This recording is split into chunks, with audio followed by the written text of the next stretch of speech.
ऐ खुदावंद, मैं तेरी तमजीद करूंगा क्योंकि तूने मुझे सरफराज किया और मेरे दुश्मनों को मुझ पर खुश ना होने दिया। ऐ खुदावंद, मेरे खुदा, मैंने तुझसे फरियाद की और तूने मुझे शिफा बख्शी। ऐ खुदावंद, तू मेरी जान को पाताल से निकाल लाया, तूने मुझे जिंदा रखा कि गौर में ना जाऊं। खुदावंद की सताइश करो, ऐ उसके मुकद्दस और उसके कुद्स को याद करके शुक्रगुजारी करो, क्योंकि उसका कहर दम भर का और उसका करम उम्र भर का। रात को शायद रोना पड़े पर सुबह को खुशी की नौबत आती है। मैंने अपनी इकबालमंदी के वक्त ये कहा था कि मुझे कभी जुम्बिश ना होगी। ऐ खुदावंद, तूने अपने करम से मेरे पहाड़ को कायम रखा था।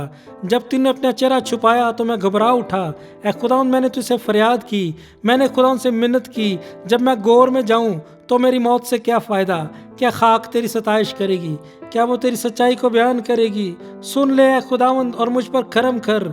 ऐ खुदावंद, तू मेरा मददगार हो।